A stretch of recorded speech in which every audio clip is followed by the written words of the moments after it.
The Ford Puma is a small SUV that's one of the best-selling cars in the UK. It's also Ford's smallest car since the demise of the brilliant Fiesta, so it's a good thing that it contains quite a lot of that car's DNA. The Puma is at heart a taller, longer Fiesta. And that's pretty much how it steers and rides, with the Puma ST being a genuine surprise. But there's more to it than that, because as runaway sales of all small crossovers prove, dynamics barely register in buyers' priorities.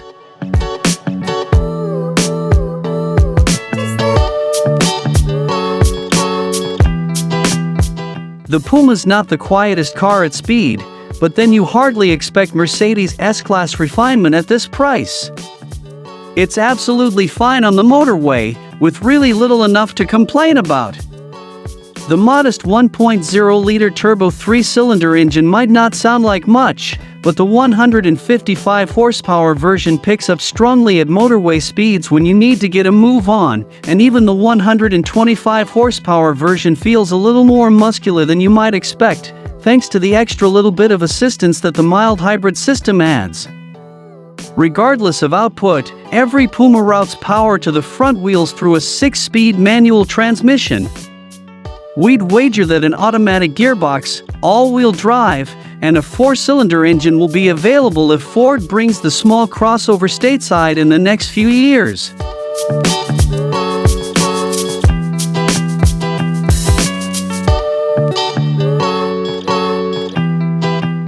The Puma's 2026 update brought with it a totally new dashboard to replace the old Fiesta-derived one that went before.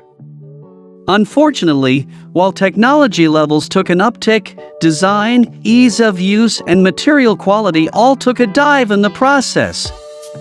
The dashboard centers around a huge 12.0-inch touchscreen which almost seems too big for the space it has to occupy.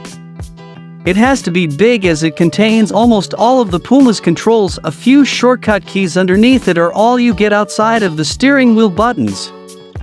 The Puma's boot makes up a bit for the back seats. At 456 liters, it has one single. The rear seats split-fold in 60-40 ratio, and while the floor isn't completely flat up to the front seats, you do get 1,216 liters of space. Annoyingly, though, the rear seatbelts get easily trapped when you're putting the seats back up.